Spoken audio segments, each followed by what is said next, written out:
रात का तीसरा पहर था।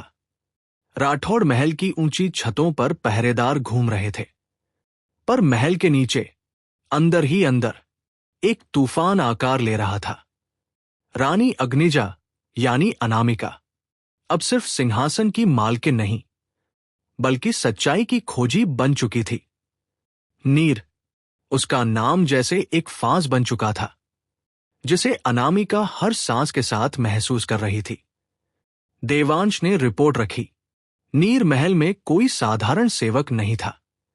उसकी पहचान असल में राठौड़ परिवार की ही एक भटकी हुई शाखा से जुड़ी है, लेकिन ये शाखा कभी इतिहास में दर्ज नहीं की गई। अनामिका चौंकी, मतलब वो राठौड़ कुल का ही हिस्सा था। देवांश ने सिर हिलाया। हां, और उसकी पहचान के पीछे छिपा था एक गुप्त वंश, जिसे अरण्य शाखा कहा जाता है। ये वही लोग थे जिन्हें पुराने समय में राजनीति से निष्कासित कर जंगलों में निर्वासित कर दिया गया था। त्रिशला, जो अब तक शांत थी, धीरे से बोली, अगर अरण्य शाखा अब सक्रिय हो चुकी है, तो सिर्फ नीर ही नहीं, महल के कई हिस्सों में उनकी जड़ें हो सकती हैं। अनामिका ने उसकी ओर तीखी नजरों से देखा। त्रिशला, तुम कब से जानती थी इस शाखा के बारे में? त्रिशला थोड़ी हड़बड़ाई। मैंने सुना था, पर कभी यकीन नहीं किया। ऐसी बातें अक्सर केवल गुजरते समय की परछाइयां होती हैं। पर अनामिका अब किसी भी जवाब को सीधा स्वीकार करने की मनःस्थिति में नहीं थी। उसने अग्नि शक्ति की गुप्त टुकड़ी बनाई और आदेश दिया, महल की दीवारों, सुरंगों और प्राचीन कक्षों की तलाशी लो। जो भी कागज, मुहर या गुप्त दरवाजा मिले, मुझे सूचना दो। तीसरी रात को एक पुराना दरबारी महल के ग्रंथपाल विभान रक्तरंजित हालत में मुख्य कक्ष में पहुंचा। उसने कांपते हुए कहा, रानी, राजमहल के सबसे नीचे, जहां कभी राजा वीरेंद्र ध्यान साधना करते थे, वहां एक गुप्त द्वार है, जो केवल शुद्ध राठौड़ रक्त से ही खुलता है। और आज रात वो द्वार अपने आप खुल गया। अनामिका, देवांश और त्रिशला तुरंत उस कक्ष की ओर भागे। ये महल की सबसे निचली मंजिल पर था। पत्थरों के बीच एक शांत, अंधकारमय दीवार, जिस पर राठौड़ कुल की प्राचीन अग्निमुहर खुदी हुई थी। दरवाजा सच में खुला था, और उसके पार सीढ़ियां नीचे जाती थी। तीनों नीचे उतरे। दीवारों पर आग जलती हुई नजर आ रही थी, लेकिन ये कोई लौ नहीं थी। ये नीले रंग की आग थी, जो केवल शाही रक्त की उपस्थिति में जलती थी। अंत में उन्हें एक विशाल कक्ष मिला। वहां दीवार पर बना था एक चित्र, जिसमें 2 राजकुमारियां थी। एक का नाम था आद्या और दूसरी का अग्निजा। त्रिशला कांप उठी। ये तो सदियों पुराना प्रतीक है, पर राठौड़ वंश में कभी 2 बहनों का उल्लेख नहीं किया गया। अनामिका ने चित्र को ध्यान से देखा, और नीचे लिखा था, जब एक शक्ति प्रकाश बने तो दूसरी छाया में बदल जाती है। दोनों ही राज्य की उत्तराधिकारी होती हैं, एक सिंहासन की और एक न्याय की।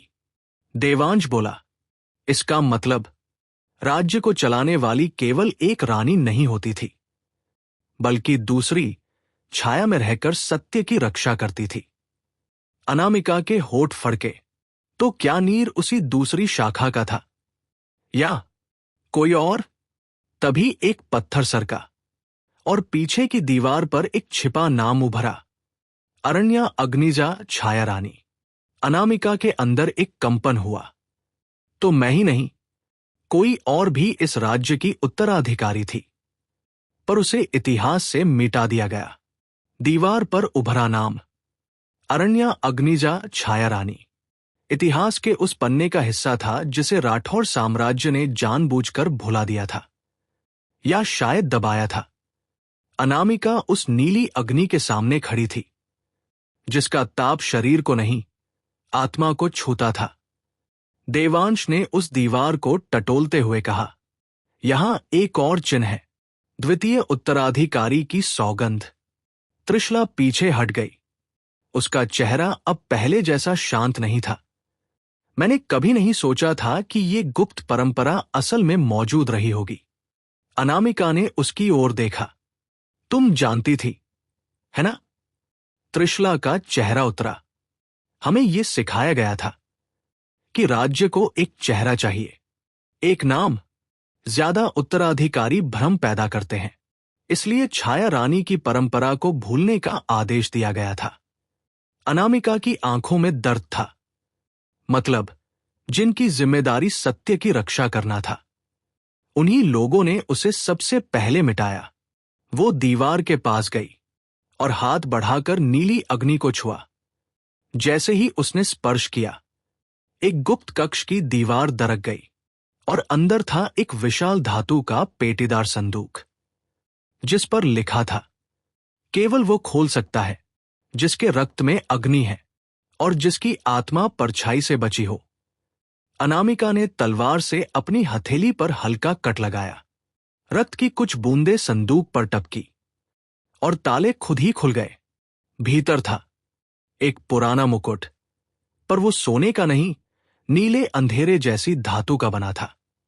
एक चिट्ठी जिस पर लिखा था, प्रिय उत्तराधिकारी, यदि तुम ये पढ़ रही हो तो इसका अर्थ है कि राज्य ने फिर से तुम्हें चुना है, सत्य के रक्षक के रूप में, न कि केवल शासक के रूप में।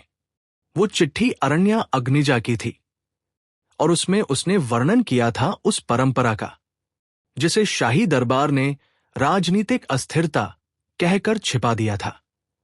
छाया रानी राज्य नहीं चलाती थी, पर वह सब देखती थी जो राज्य के पर्दे के पीछे चलता था।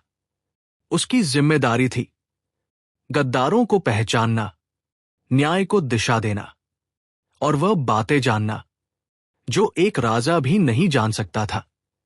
अनामिका के हाथ कांप रहे थे। मतलब, नीर कोई शत्रु नहीं था, वह मेरी पूर्ववर्ती की तलाश में था। त्रिशला चुप रही। देवांश ने धीमे स्वर में कहा, और शायद अब वह चाहता है कि तुम फिर से छाया रानी बनो, या कम से कम उस विरासत को पहचानो। तभी एक संदेशवाहक दौड़ते हुए नीचे आया। रानी साहिबा, नीर की एक चिट्ठी और मिली है। महल की उत्तर पूर्वी मीनार की छत से बंधी हुई, और उसमें लिखा है, मैं तुम्हें अगले पूर्ण चंद्र पर बुलाऊंगा। सच अधूरा है जब तक तुम खुद उसे स्वीकार न करो। अब अनामिका के सामने एक और युद्ध था, जो किसी तलवार से नहीं बल्कि आत्मा से लड़ा जाना था। उसने मुकुट की ओर देखा, वो मुकुट जो आग की नहीं, छाया की रानी के लिए बना था।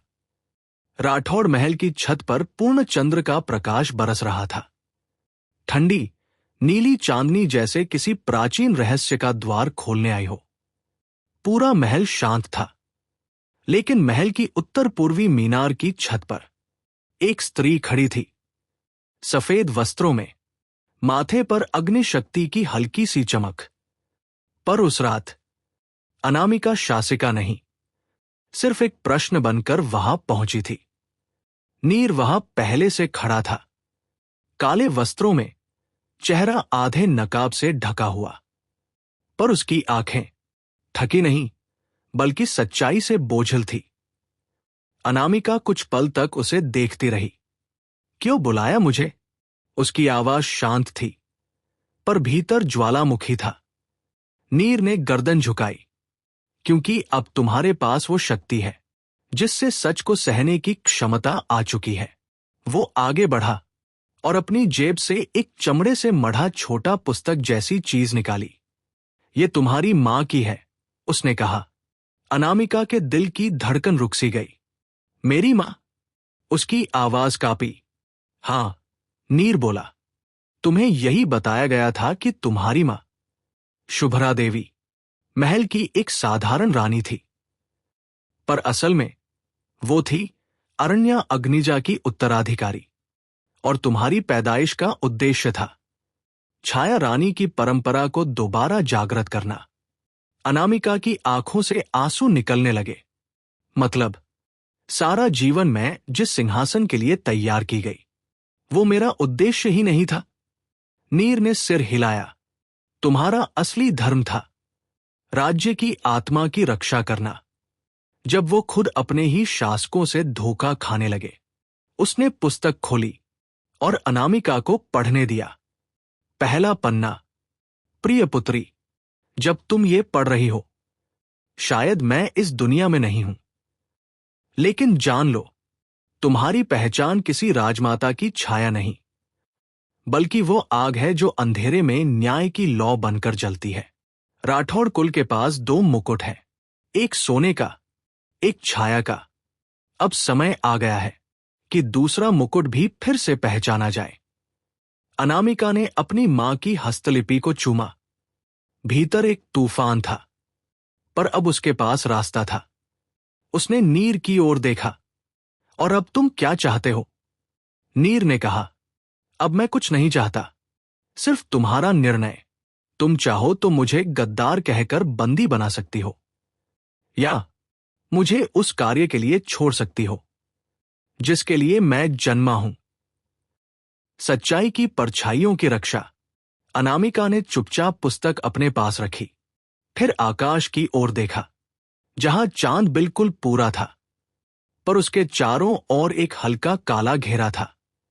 उसने कहा, मैं सिंहासन नहीं छोड़ रही, लेकिन अब वो सिंहासन सिर्फ रानी का नहीं, छाया की संरक्षिका का भी होगा। और तुम? वो बोली, नीर, तुम अब मेरे गुप्त दरबारी नहीं, बल्कि मेरे दूसरे मुकुट के पहले प्रहरी बनोगे। नीर ने सिर झुका दिया। आपने सही चुना, रानी अग्निजा। अब अंधेरा भी आपके अधीन है। नीर अब अनामिका का छाया मुकुट प्रहरी बन चुका था। महल की चुप दीवारों के पीछे एक नया तंत्र तैयार हो रहा था, एक गुप्त परिषद जिसका उद्देश्य था सिर्फ एक, सत्ता की परछाइयों पर निगरानी। अनामिका ने उस परिषद का नाम रखा निशब्द। इसमें वही लोग शामिल हुए जो या तो सत्ता से विस्थापित थे, या जिन्होंने सच्चाई के लिए बहुत कुछ खोया था। लेकिन इस नई व्यवस्था के ठीक कुछ दिन बाद एक अप्रत्याशित संकट ने महल की नींव हिला दी। देवांश सिंगानिया की मल्टीनेशनल कंपनी डीएस कोप पर कई हजार करोड़ रुपए के वित्तीय धोखाधड़ी का आरोप लगा। यह खबर एक रात अनामिका के समक्ष नीर ने पेश की, एक गुप्त दस्तावेज के साथ। अनामिका ने पढ़ा, स्विट्जरलैंड की ब्रांच से कई ट्रांजैक्शंस को गुप्त कोड्स में दर्ज किया गया, और फंड्स एक ऐसे संगठन को भेजे गए जो कालवृत नामक गुप्त संगठन से जुड़ा है। उसका हाथ कांप गया। ये नाम, उसने धीमे से कहा, ये वही है जो आरव की फाइलों में मिला था। अनामिका को विश्वास नहीं हो रहा था। देवांश, वो जो उसकी जिंदगी का सबसे भरोसेमंद हिस्सा था, उसके नाम पर कालवृत से संबंध। उसने तुरंत देवांश को बुलाया। देवांश हमेशा की तरह शांत था, पर उसकी आंखों में थकान थी, और शायद एक छिपी हुई सच्चाई। क्या तुम मुझसे कुछ छुपा रहे हो, देवांश? नहीं, उसने कहा, लेकिन शायद अब तुम्हारे लिए सच जानना जरूरी है। एक ऐसा सच जो मैंने तुम्हारे पिता की कसम के चलते छिपाया था। अनामिका स्तब्ध रह गई। मेरे पिता? देवांश ने एक दस्तावेज आगे बढ़ाया। डीएस कोप की नींव मैंने नहीं, तुम्हारे पिता ने रखी थी, और उन्होंने कालवृत के साथ एक गुप्त समझौता किया था, राज्य को बाहरी शक्तियों से बचाने के नाम पर। तुमने मुझे क्यों नहीं बताया? अनामिका की आवाज कांपी। क्योंकि मैंने सोचा था कि तुम बहुत कुछ झेल चुकी हो। मैंने वो सब चुपचाप निपटाना चाहा, पर अब मामला इतना बड़ा हो चुका है कि तुम्हारी छाया रानी की परिषद को भी इसमें उतरना पड़ेगा। अनामिका को अब तय करना था, क्या वो एक प्रेमी पर भरोसा करे, या न्याय के नए चेहरे के रूप में सबसे पहले उसी को कटघरे में खड़ा करे। उसने कुछ पल सोचा, फिर बोली, देवांश, मैं तुमसे प्यार करती हूं, लेकिन अगर निशब्द का पहला परीक्षण यही है, तो मैं उससे पीछे नहीं हटूंगी। देवांश ने सिर झुका लिया। मैं तैयार हूं। मैं तुम्हारे सामने नहीं, तुम्हारे न्याय के सामने पेश हूं। उसी रात देवांश को निशब्द परिषद के सामने प्रस्तुत किया गया। नीर अब न्याय संरक्षक की भूमिका में पहली बार बोला, यदि दोष सिद्ध हुआ तो रानी को भी अपना निर्णय प्रेम से नहीं, परंपरा और नीतियों से करना होगा। क्या आप तैयार हैं, रानी अग्निजा? अनामिका ने गहरी सांस ली। मैं तैयार हूं, क्योंकि अब मैं सिर्फ रानी नहीं, सत्ता की आत्मा की सिपाही भी हूं। महल के उस गुप्त कक्ष में, जहां कभी सिर्फ दरबारियों की फुसफुसाहटें गूंजती थी, अब बैठी थी निशब्द परिषद। एक नई सत्ता जो न तलवार से चलती थी, न नाम से, बल्कि केवल सत्य से, आज सामने खड़ा था। वो व्यक्ति जो रानी के दिल का सबसे करीबी था, देवांश सिंगानिया। नीर ने परिषद की शुरुआत की। आज का विषय, क्या देवांश सिंगानिया की कंपनी डीएसकोप जानबूझकर कालवृत्त संगठन को वित्तीय सहायता दे रही थी? परिषद के सामने प्रमाण थे, ट्रांजैक्शन रिकॉर्ड्स, छुपे हुए मेल और अज्ञात खातों की जानकारी। अनामिका पूरे समय शांत बैठी रही, पर उसकी उंगलियां एक दूसरे को मसल रही थी। देवांश ने अपना बयान दिया। हां, उन फंड्स का ट्रैक मुझ तक आता है, लेकिन यह कहना कि मैंने जानबूझकर देशविरोधी संगठनों को समर्थन दिया, सत्य नहीं होगा। असल में यह एक प्रोजेक्ट था जिसे मैंने तुम्हारे पिता के आदेश पर चलाया था। उन्होंने कहा था, अगर कालवृत्त को धन से शांत रखा जा सकता है तो राज्य युद्ध से बच जाएगा। अनामिका ने पहली बार निगाहें उठाई। तुमने मेरे पिता की बात मुझसे छिपाकर क्यों मानी? क्योंकि उन्होंने यही वादा लिया था कि जब तक तुम्हारे सिर पर ताज ना हो, तुम्हें हर बोझ से बचाया जाए। एक परिषद सदस्य बोला, तो क्या यह स्वीकार किया जाए कि राजा के नाम पर कोई भी निर्णय सही हो सकता है, भले वो नियमों के खिलाफ हो? देवांश ने धीमी आवाज में कहा, मैंने वही किया जो एक रक्षक करता, बाहर की आग को खुद पर लेकर महल को जलने से बचाया। अब सभी की निगाहें अनामिका पर थी। उसने गहरी सांस ली और बोली, देवांश, तुमने मेरा विश्वास नहीं तोड़ा, बल्कि मेरी जमीन हिला दी है। तुमने जो किया उसका उद्देश्य राज्य की रक्षा था, परंतु विधि से बाहर था। और जब न्याय की बात आती है तो न मेरा नाम काम आता है, न तुम्हारा प्यार। सन्नाटा। फिर अनामिका ने कहा, इसलिए मैं निर्णय देती हूं। देवांश सिंगानिया को 30 दिन तक निशब्द परिषद के संरक्षण में रखा जाएगा। इस दौरान वे न कोई निर्णय ले सकते हैं, न किसी कंपनी से संपर्क। यदि 30 दिन बाद दोषमुक्त पाए जाते हैं, उन्हें बहाल किया जाएगा। पर यदि दोष सिद्ध हुआ, उसकी आवाज रुक गई, तो फिर उन्हें भी उसी आग से गुजरना होगा जिससे एक शत्रु को गुजरना पड़ता है।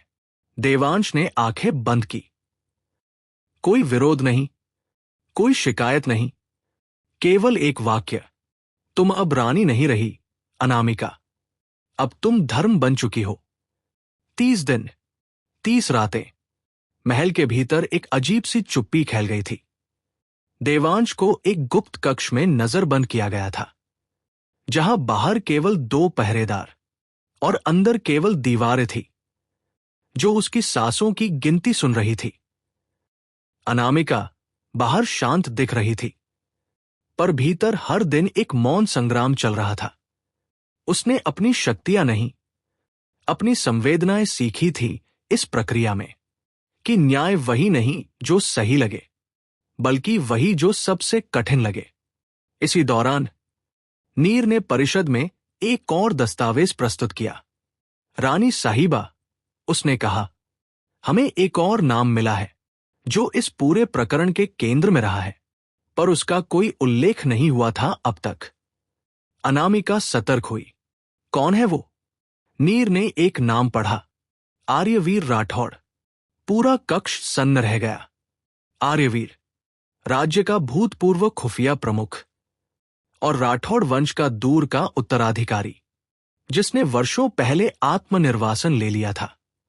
उसका नाम अनामिका ने बचपन में सुना था, एक छाया जैसे व्यक्तित्व के रूप में, जो सदा दूर था, पर हर बड़े निर्णय के पीछे कहीं न कहीं शामिल भी। लेकिन वो तो राज्य छोड़ चुका था। अनामिका बोली। नहीं, नीर ने जवाब दिया। वो कहीं गया नहीं, बस छिप गया। और ये रहा उसका अंतिम पत्र, जो पिछले सप्ताह एक अनाम संदूक से मिला। पत्र पर लिखा था, प्रिय अग्निजा, जो निर्णय तुमने देवांश के लिए लिया वह तुम्हारे शासन का सबसे कठिन सत्य था, पर अब तुम्हें वो झूठ जानना होगा जो वर्षों पहले बोया गया था। मैं वो हूं जिसने देवांश को कालवृत्त के संपर्क में पहली बार पहुंचाया, क्योंकि मुझे विश्वास था कि उस आग को केवल वही संभाल सकता है जो तुम्हें प्यार करता है। अब मैं लौट रहा हूं, न्याय के कटघरे में नहीं, तुम्हारे सामने सच बनकर। अनामिका की आंखें फैल गई। मतलब, देवांश सिर्फ एक मोहरा था। नीर ने सिर झुकाया। और आर्यवीर असली चालाक। अब निर्णय की घड़ी फिर से करीब थी। देवांश निर्दोष साबित हो चुका था। उसने जो किया वो आदेश पर किया, और उस आदेश की जड़ आर्यवीर था। पर अनामिका अब वही अनामिका नहीं रही थी। उसने निशब्द परिषद के समक्ष घोषणा की, आर्यवीर को वापस बुलाया जाए। पर वो मेरे कक्ष में नहीं, बल्कि छाया रानी की सभा में पेश होगा, जहां इतिहास, वर्तमान और नीति एक साथ उसका न्याय करेंगे। अंत में रात को देवांश रिहा किया गया।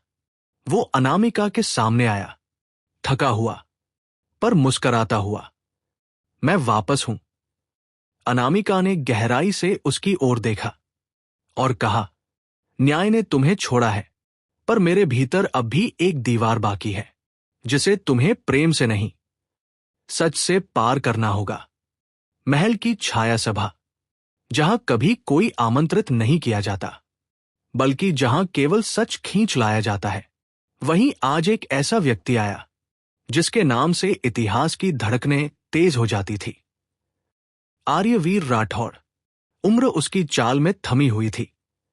चेहरे पर झुर्रियां नहीं, पर अतीत का बोझ साफ दिखता था। अनामिका उसके सामने खड़ी थी, अपने सिंहासन पर नहीं, बल्कि न्याय की मुद्रा में, जहां ताज से ऊपर कर्तव्य बैठता है। नीर ने उसे बैठने का संकेत दिया, पर आर्यवीर खड़ा रहा। बैठ जाओ, अनामिका बोली। उसने कहा, नहीं अग्निजा, जब तक मेरी आत्मा झुकी है मैं नहीं बैठ सकता। फिर उसने अपने वस्त्र की तह से एक पुराना दस्तावेज निकाला, जिसकी मुहरें अब धुंधली पड़ चुकी थी, पर उस पर बना अग्नि और चंद्र का प्रतीक अब भी चमक रहा था। ये क्या है? नीर ने पूछा। आर्यवीर बोला, ये वह करार है जो राठौड़ साम्राज्य की स्थापना के समय हुआ था, जिसमें लिखा था कि राज्य कभी एक व्यक्ति के अधीन नहीं रहेगा, बल्कि दो शक्तियां साथ मिलकर इसे चलाएंगी, एक अग्नि शक्ति और दूसरी चंद्र छाया। सन्नाटा छा गया। अनामिका ने धीरे से पूछा, मतलब मेरे जैसे किसी और को भी राज्य चलाने का अधिकार था? था नहीं, आर्यवीर बोला। अब भी है। तुम अग्निशक्ति हो, पर चंद्रछाया का प्रतिनिधि वर्षों से छिपा रहा, क्योंकि राज्य ने केवल तेज प्रकाश देखा, पर छाया से डर गया। देवांश, जो अब सभा में बैठा था, धीरे से बोला, तो क्या इसका अर्थ है कि कोई और भी उत्तराधिकारी है? आर्यवीर की नजर उस पर पड़ी। वो मुस्कराया। नहीं, कोई और नहीं, बल्कि वो तुम हो, देवांश। पूरा सभा मंडल स्तब्ध रह गया। अनामिका उठ खड़ी हुई। क्या कहा तुमने? आर्यवीर ने एक दूसरा पत्र आगे बढ़ाया, जिसे लिखा था राठौड़ वंश के अंतिम छाया रक्षक ने। अगर अग्निजा अग्निशक्ति है, तो देवांश, तुम्हारे भीतर है वह चंद्र शक्ति जो नीति को स्थिर करती है। तुम्हारी भावनाएं तुम्हें कमजोर नहीं बल्कि न्याय में पूर्ण बनाती हैं। एक राज्य तभी संतुलित रहेगा जब उसका ताज आग और चांद दोनों से चमके। अनामिका के हाथ से दस्तावेज गिर गया। उसने देवांश की ओर देखा। वो अब केवल उसका प्रेमी नहीं था बल्कि राज्य की दूसरी आत्मा। अब निर्णय उसका नहीं बल्कि भाग्य का था। महल के न्याय सभा में चुप्पी गहराती जा रही थी। देवांश अब सिर्फ एक प्रेमी नहीं बल्कि राठौड़ वंश की चंद्र शक्ति, उस परंपरा का उत्तराधिकारी घोषित किया जा चुका था जिसे सदियों से मिटा दिया गया था। अनामिका की आंखें निश्चल थी। अंदर तूफान था पर चेहरा अब भी राजनीति की मुस्कान लिए शांत बैठा था। तो क्या? उसने कहा, अब इस राज्य की सत्ता में मैं अकेली नहीं हूं। आर्यवीर ने सिर झुका दिया। नहीं, तुम हो अग्निशक्ति, सत्ता की लौ, पर देवांश है चंद्र शक्ति, संयम की छाया। देवांश ने कुछ नहीं कहा। उसकी आंखों में संकोच था क्योंकि वो सत्ता नहीं चाहता था, सिर्फ अनामिका को चाहता था। मुझे सत्ता की भूख नहीं, उसने कहा, मुझे बस तुम्हारा विश्वास चाहिए। अगर यह उत्तराधिकार हमारी दूरी बढ़ाए तो मैं इसे त्याग दूंगा। अनामिका कुछ क्षण चुप रही, फिर बोली, अगर तुम सच में चंद्र शक्ति हो तो तुमसे कोई अधिकार छीना नहीं जा सकता और न तुम खुद उसे त्याग सकते हो। सभा भंग कर दी गई। उस रात अनामिका अकेली महल की छत पर खड़ी थी।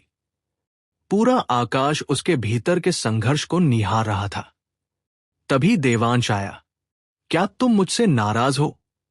अनामिका ने कहा, नहीं, पर मैं भ्रमित हूं। राज्य मुझे वो दे रहा है जिसे मैंने पाने के लिए वर्षों तक रक्त बहाया, और अब वो कहता है कि आधी शक्ति तुम्हारे साथ बांटनी होगी। देवांश पास आया। उसने उसका हाथ पकड़ा। अगर सत्ता ने हमें बांटा है तो यही सत्ता हमें जोड़ भी सकती है, लेकिन एक शर्त पर। अनामिका ने उसकी आंखों में देखा। क्या शर्त?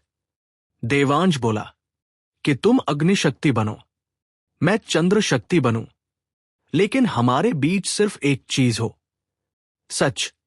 उसने धीरे से एक अंगूठी निकाली, न सोने की न हीरे की, बस एक चांदी की छाया लिए। सादा सा बंधन।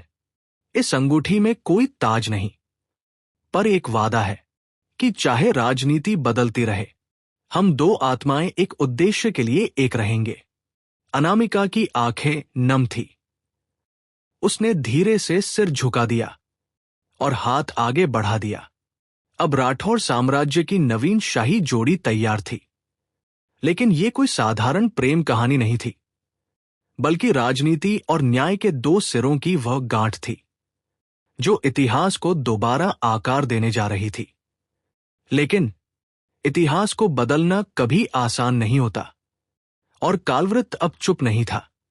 अगले दिन ही निशब्द परिषद को एक संदेश मिला, एक छिपे दुर्ग से, जिसमें लिखा था, यदि अग्नि और चंद्र एक हो जाए तो अंधेरे को उन्हें तोड़ने के लिए कुछ भी करना होगा। हम आ रहे हैं।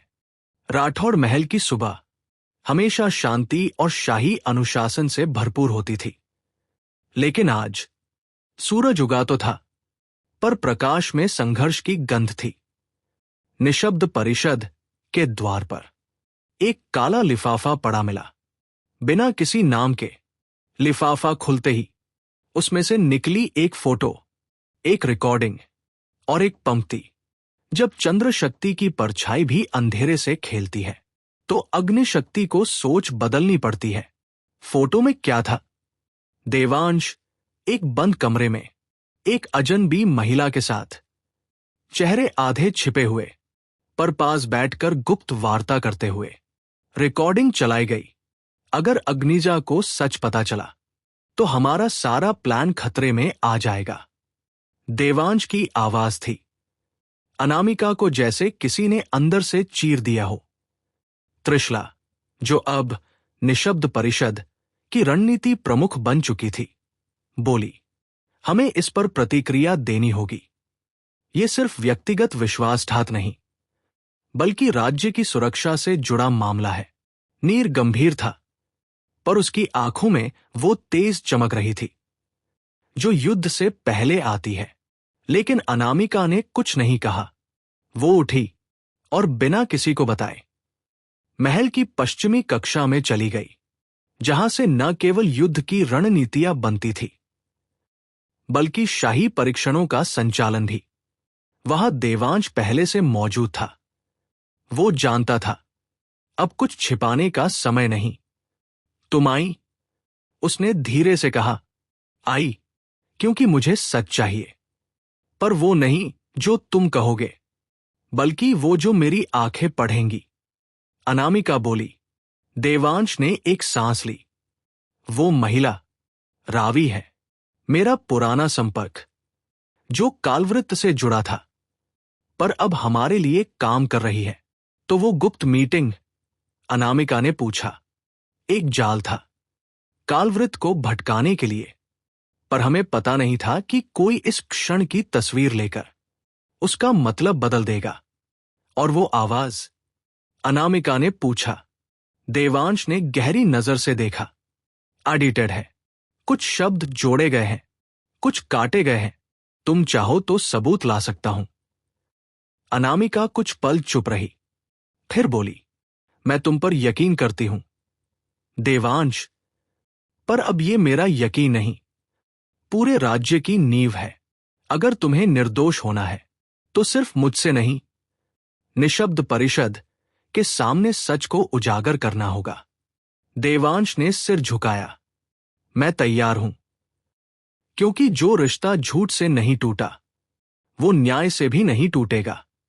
पर इस सबके बीच महल के एक अंधेरे गलियारे में रावी, वो रहस्यमयी स्त्री, एक परछाई से मिल रही थी।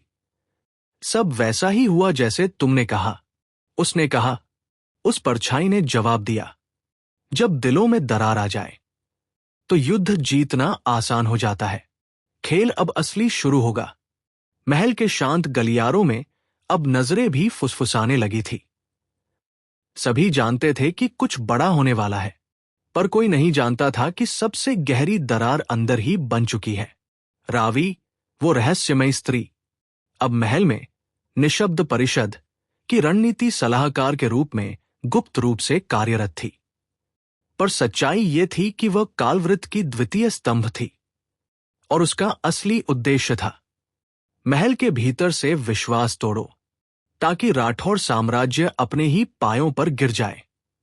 एक रात अनामिका अपनी निजी लाइब्रेरी में बैठी थी, जहां उसने गुप्त संवादों के पुराने अभिलेख पढ़ने शुरू किए। उसने पाया कि पिछले एक महीने में महल के सुरक्षा तंत्र में कई बदलाव बिना अनुमति के हुए थे। उसके हस्ताक्षर नकल किए गए थे, और उसमें सबसे बड़ा नाम था रावी। वो तुरंत नीर को बुलाती है, इसकी जांच करो, मैं अब और भ्रम में नहीं रह सकती। नीर ने तुरंत कार्यवाही शुरू की। उसी रात एक पहरेदार पकड़ा गया, जिसकी जेब से एक चिट्ठी मिली, जिस पर लिखा था, राजा और रानी के बीच जितनी दूरी होगी, कालवृत्त उतना नजदीक होगा। अगला हमला अंतर से होगा, बाहर से नहीं। नीर समझ चुका था, कोई अंदर का व्यक्ति इस साजिश में शामिल है, और वो अकेला नहीं। अगली सुबह महल में एक आपातकालीन सभा बुलाई गई। रावी को भी बुलाया गया। उसने हल्की मुस्कान के साथ प्रवेश किया, जैसे सब कुछ सामान्य हो। अनामिका बोली, क्या आप स्वीकार करेंगी कि पिछले एक महीने में आपने कई सुरक्षा योजनाओं को गुप्त रूप से बदला? रावी का चेहरा कठोर हो गया। मैंने जो किया वो राज्य की भलाई के लिए था। तभी नीर सामने आया और बोला, और क्या ये भलाई थी कि आपने देवांश की गुप्त वार्ता की रिकॉर्डिंग को संपादित करवाकर निशब्द परिषद को सौंपा। पूरे सभा मंडल में सन्नाटा छा गया। रावी मुस्कराई। लेकिन अब उसके चेहरे से छलकता विष साफ था। अगर तुम सबको लगता है कि एक अकेली स्त्री इस राज्य की नींव हिला सकती है, तो शायद तुमने छाया रानी की परछाई को कभी ठीक से देखा ही नहीं। उसके हाथ की अंगूठी से एक नीला स्पार्क निकला और अचानक पूरे सभा कक्ष में धुआं फैल गया। रावी गायब हो चुकी थी। अनामिका तुरंत बोली, महल सील करो। वो अब यहीं कहीं छिपी है, और अगर वो बाहर निकली तो अगला हमला सीधे हमें तोड़ने के लिए होगा, सत्ता को नहीं, रिश्ता को।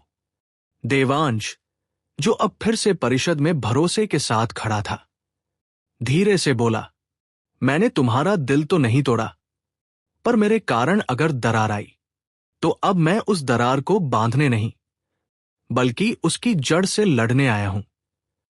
अब युद्ध सिर्फ सिंहासन की रक्षा का नहीं था, बल्कि वो युद्ध था आत्माओं की सच्चाई बनाम छल की नींव के बीच।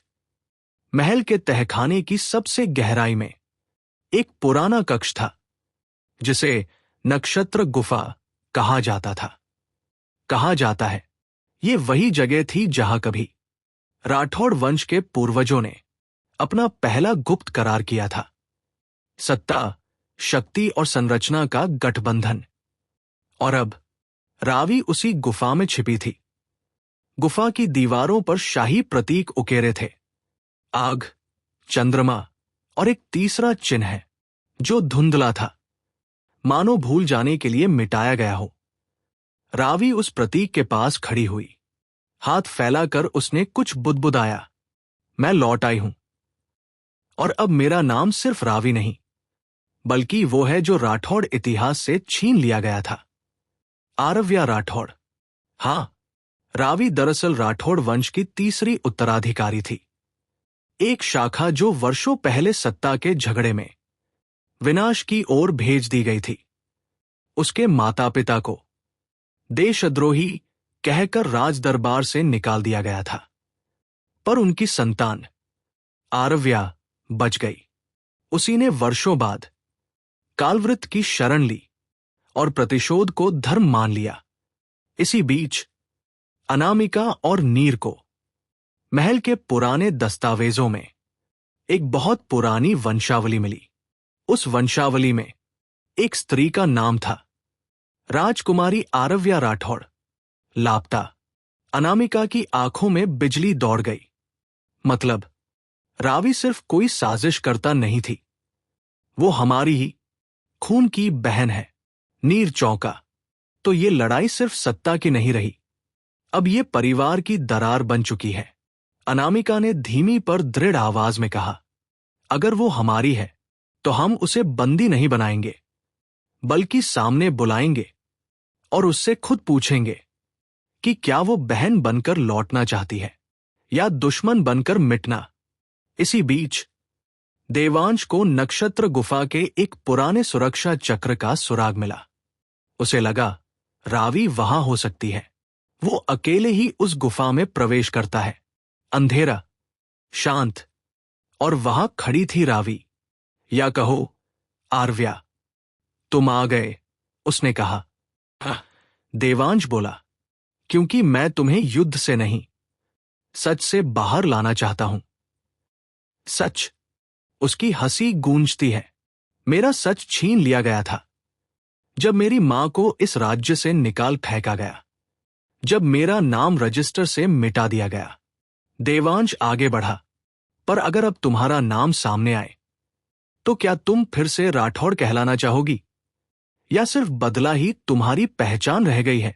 आरव्या चुप हो गई, फिर बोली, मैं नहीं जानती, क्या मैं तुम्हारी रानी की बहन बन सकती हूं, या सिर्फ उसकी सबसे खतरनाक परछाई?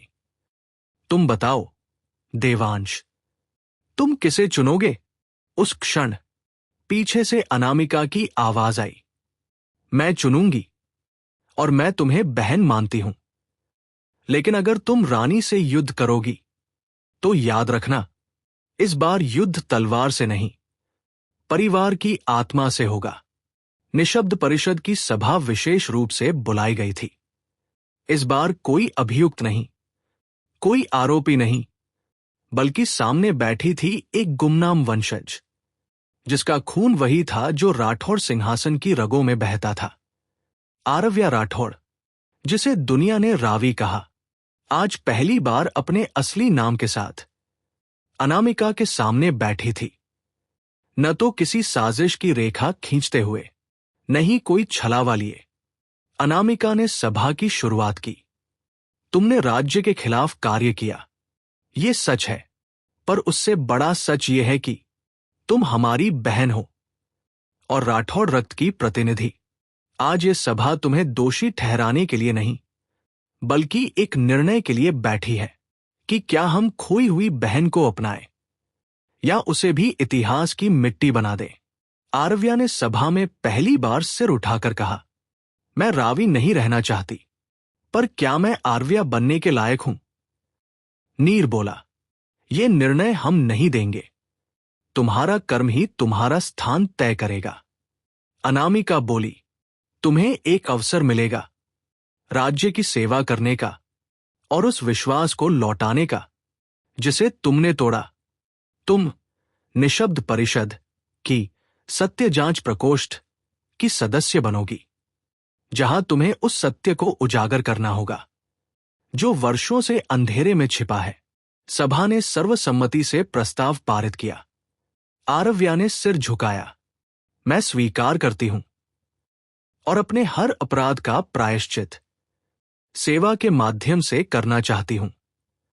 देवांश ने धीरे से कहा, तुमने रास्ता चुना, अब चलना तुम्हारा काम है। हम साथ हैं, अगर तुम्हारा मन भी साथ दे। सभा समाप्त हो गई। अनामिका ने चलते चलते एक क्षण के लिए रुककर आरव्या का हाथ थामा। बहन हो तो बनी रहना, वरना दुश्मन से भी बड़ा दर्द बनोगी। आरव्या की आंखों से पहली बार एक साफ आंसू बहा। राठौड़ महल के उत्तर भाग में एक पुरानी धरोहर थी, विरासत कोषालय, जहां सदियों पुराने दस्तावेज, संधियां और गुप्त आदेश रखे जाते थे, आज वहां प्रवेश कर रही थी आरव्या राठौड़, अब सत्य जांच प्रकोष्ठ की नई प्रतिनिधि। उसके साथ था महल का वरिष्ठ अभिलेख अधिकारी पंडित धर्मवीर, जो चुपचाप एक पुरानी लोहे की अलमारी खोल रहा था। तुम्हारी मां एक समय यही बैठती थी, उसने धीमे स्वर में कहा। आरव्या का दिल कांपा। उन्होंने कभी कोई छूट नहीं मांगी थी, वह बोली, पर उन्हें सब कुछ छीन कर भी अपराधी बना दिया गया। पंडित जी ने एक भारी पुस्तक बाहर निकाली, जिसका शीर्षक मिट चुका था, पर अंदर के पन्ने अब भी गरजते थे। एक विशेष पन्ना खोलकर उन्होंने कहा, यह है वो दस्तावेज जिसे राठौड़ वंश की स्थापना संधि कहा जाता है, पर यह मूल संस्करण है जिसे कभी किसी ने जनता के सामने नहीं आने दिया। आरव्या ने पढ़ना शुरू किया। हर शब्द जैसे एक कांटे की तरह चुभता जा रहा था। यदि अग्नि और चंद्र मिलकर राज्य को संतुलित नहीं रख सके और छाया शक्ति जागृत हो जाए, तो सिंहासन को साझा नहीं, पूर्णतः त्याग देना होगा और सत्ता जन परिषद को सौंपनी होगी। उसने आंखें चौड़ी कर ली। मतलब, अगर तीनों शक्तियां, अग्नि, चंद्र और छाया, एक साथ सक्रिय हो गई, तो राजशाही वैध नहीं रह जाती। धर्मवीर ने सिर झुकाया। हां, और यही कारण था कि छाया शक्ति यानी तुम्हारा वंश इतिहास से मिटा दिया गया। आरव्या अब समझ चुकी थी, उसका अस्तित्व किसी की साजिश नहीं, बल्कि सिंहासन की स्थिरता के खिलाफ एक खतरा समझा गया था। अब सवाल था, क्या वह ये सच अनामिका को बताएगी, जिससे उनकी राजशाही की वैधता खतरे में पड़ सकती है, या ये दस्तावेज उसी अलमारी में बंद रहेगा जहां से वह निकला था। वो पन्ना उसने धीरे से मोड़ा और आंखें बंद कर ली। फिर फुसफुसाई, अगर मैं सच छुपाती हूं तो मैं वही बनती हूं जिससे मैंने बदला लिया था, और वहीं किसी छुपे कोने से एक जोड़ी आंखें उसे देख रही थी, जो नहीं चाहती थी कि ये सच बाहर आए। वह दस्तावेज अब आरव्या के हाथ में था, पर उसका वजन सिर्फ पुराने कागजों का नहीं, बल्कि पूरे साम्राज्य की नींव का था। वापस लौटते हुए उसके मन में कई आवाजें गूंज रही थी। अगर ये सच मैंने बता दिया तो अनामिका और देवांश का राज्य खत्म हो सकता है, लेकिन अगर नहीं बताया तो मैं भी उन्हीं में शामिल हो जाऊंगी जो झूठ की छाया में राज करते हैं। उसने निर्णय लिया, सच को सामने लाना होगा। शाम को महल के सभाकक्ष में केवल 3 लोग थे, अनामिका, देवांश और आरव्या। आरव्या ने दस्तावेज आगे बढ़ाया। ये मूल राठौड़ स्थापना संधि है, उसने कहा, जो अब तक तुमने नहीं देखी। अनामिका ने पढ़ना शुरू किया, देवांश ने भी। जैसे जैसे शब्द सामने आते गए उनके चेहरे पर सन्नाटा गहराता गया। यदि तीनों शक्तियां सक्रिय हो जाए तो राजशाही का वैध आधार समाप्त माना जाएगा और सत्ता जन परिषद को सौंप दी जानी चाहिए। अनामिका ने धीरे से दस्तावेज को नीचे रखा। उसकी आंखों में वो चमक नहीं थी जो एक रानी की होती है, बल्कि वो गहराई थी जो एक सच्चे शासक की पहचान है। तो अब देवांश बोला, हमें राज्य छोड़ देना चाहिए। अनामिका कुछ क्षण सोचती रही, फिर बोली, नहीं, हम सत्ता नहीं छोड़ेंगे, हम उसे सच के आधार पर दोबारा स्थापित करेंगे। उसने निर्णय सुनाया, कल से जन परिषद का गठन होगा। हमारी सत्ता अब सिर्फ विरासत नहीं होगी, बल्कि जनता के विश्वास और सत्य की मंजूरी से तय होगी। हम शाही संविधान को सार्वजनिक करेंगे और अपनी शक्ति साझा करेंगे। आरव्या स्तब्ध रह गई। तुम मुझे माफ कर रही हो? अनामिका मुस्कुराई। माफ नहीं कर रही, तुम्हें साथ में खड़ा कर रही हूं, क्योंकि अगर हम तीनों शक्तियां साथ खड़ी हों तो सिंहासन डर से नहीं, सत्य से मजबूत होगा। देवांश ने आगे बढ़कर दोनों का हाथ थामा। आज पहली बार राठौड़ वंश सच में एक हुआ है। और उस क्षण महल के बाहर आकाश में बिजली चमकी। एक नई सुबह की दस्तक। राठौड़ महल में पहली बार जन परिषद के गठन की तैयारी शुरू हो चुकी थी। अनामिका और देवांश ने अपनी व्यक्तिगत शक्ति को जनता की सहमति से जोड़ने का साहसिक निर्णय लिया था। सिंहासन अब विरासत नहीं, बल्कि विश्वास और सत्य का प्रतीक बनने वाला था। लेकिन ठीक उसी समय जब महल उत्सव की तैयारी में डूबा था, दक्षिणी सीमा के एक वीरान किले से एक संदेश उड़ता हुआ आया, खून से लिखा हुआ, केवल 3 शब्दों में, मैं जीवित हूं। श्रेयांश राठौड़। महल में हड़कंप मच गया। श्रेयांश, वो नाम जो वर्षों पहले राजशाही उत्तराधिकार की लड़ाई में मारा गया घोषित किया गया था, जो कभी अग्नि शक्ति का दावेदार था और जिसे साजिशन युद्ध में भेज दिया गया था। नीर ने तुरंत विशेष सुरक्षा बैठक बुलाई। अगर यह सच है तो वह केवल राठौड़ वंश के लिए नहीं, बल्कि इस पूरे बदलाव के लिए सबसे बड़ा खतरा है। अनामिका शांत थी, पर उसकी आंखों में अतीत का दर्द तैर रहा था। श्रेयांश, वो मेरा चचेरा भाई था, शक्तिशाली, चतुर, लेकिन सत्ता के लिए कुछ भी कर सकता था। देवांश बोला, और अब वो देख रहा है कि तुमने वो सब हासिल कर लिया जिसे पाने के लिए उसने खुद को मिटाया था। आरव्या ने चुप्पी तोड़ी। मैंने उसके साथ प्रशिक्षण लिया था। जब हम बच्चे थे, वो कभी हार नहीं मानता था, यहां तक कि रिश्तों के सामने भी नहीं।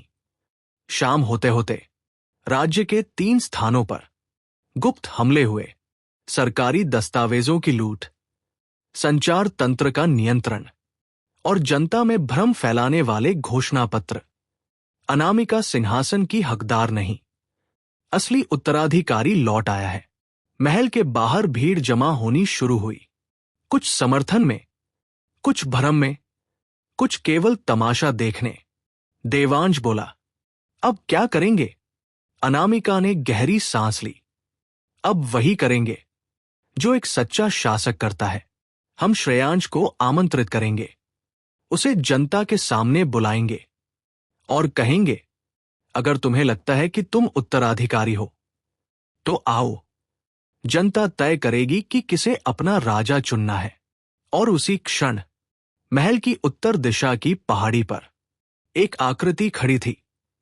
लंबा कद, चेहरे पर नकाब, पीछे एक ध्वज जिस पर लिखा था, मैं श्रेयांश हूं और मैं वापस लेने आया हूं अपना सिंहासन या तुम्हारी राख।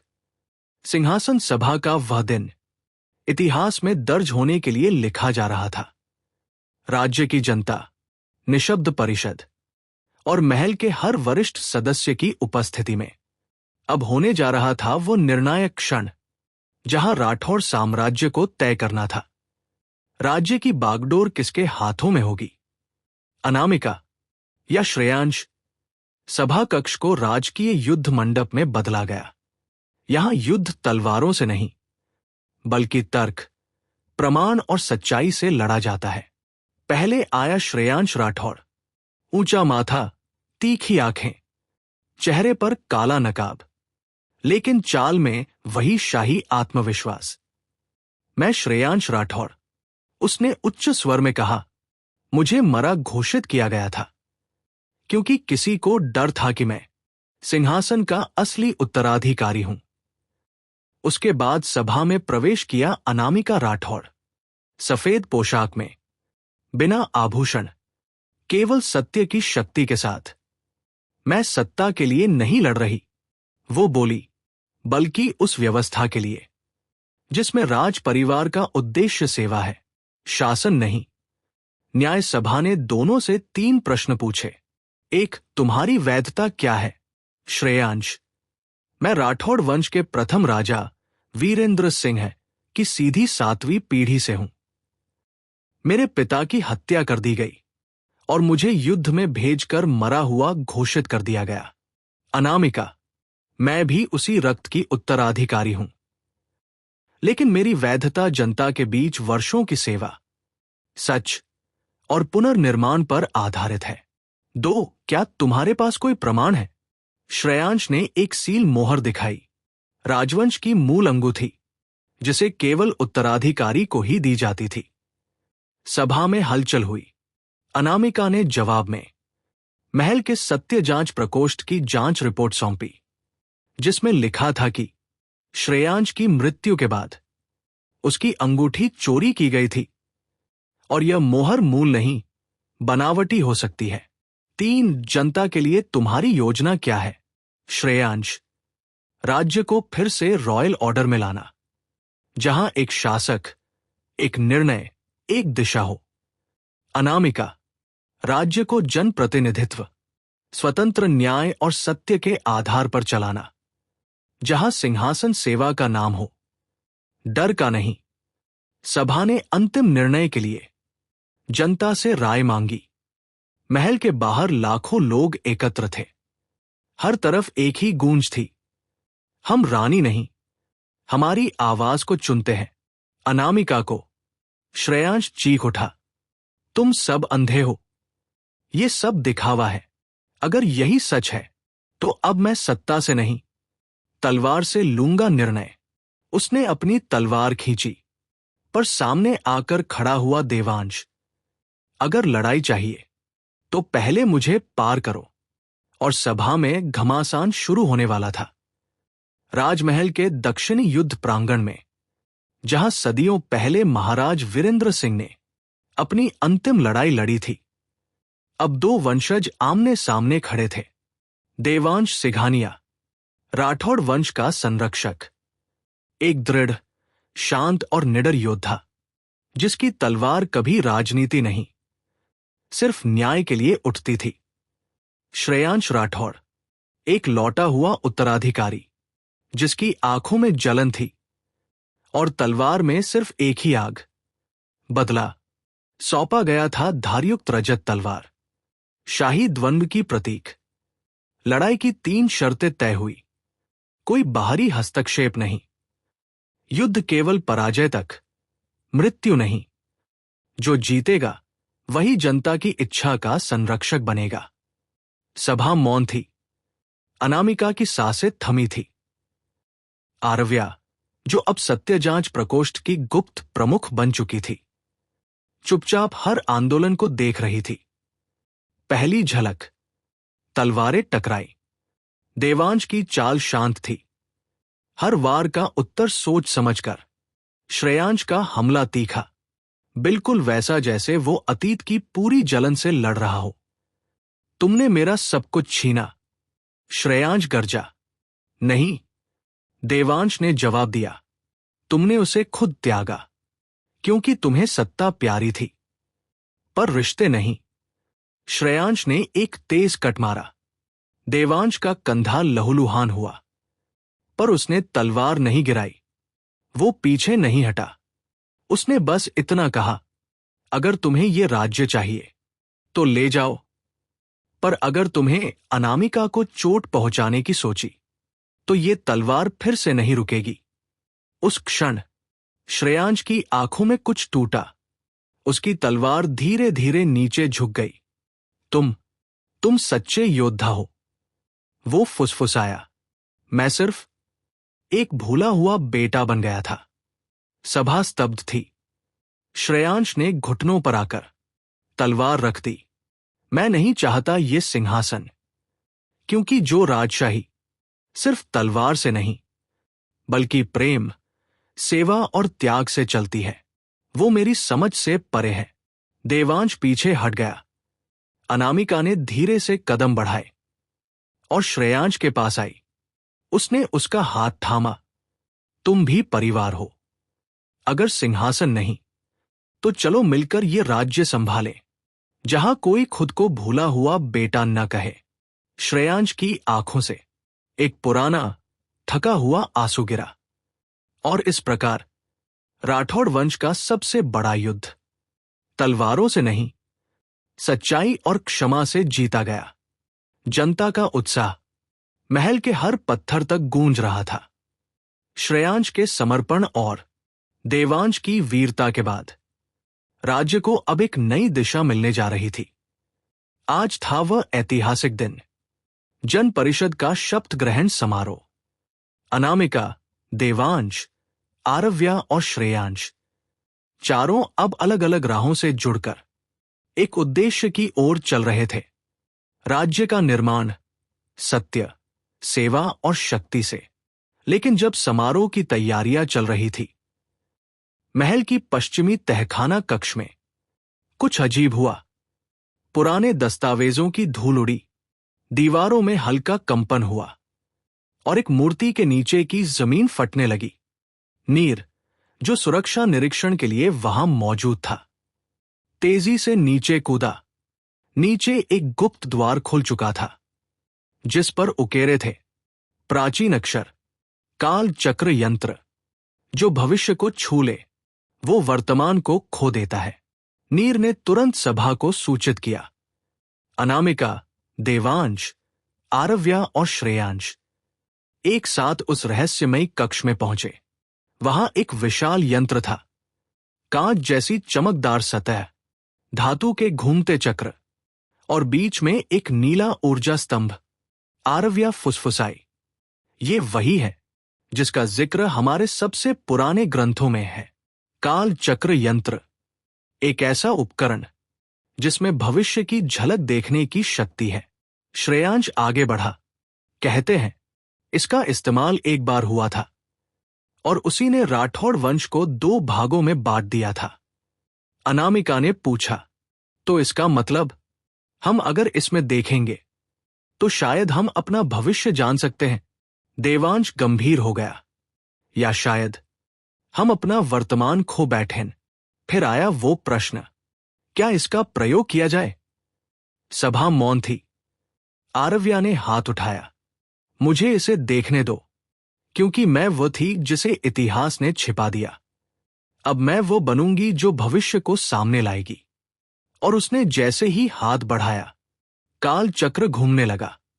चारों दिशाएं काली होने लगी और आरव्या की आंखें नीली चमक से भर गई। उसने जो देखा वो किसी को नहीं बताया, पर जब उसकी दृष्टि लौटी, उसके चेहरे पर भय और करुणा की एक साथ छाया थी। हमें तैयार रहना होगा, वो बोली। भविष्य हमारे वर्तमान से बहुत अधिक मूल्य मांगने वाला है।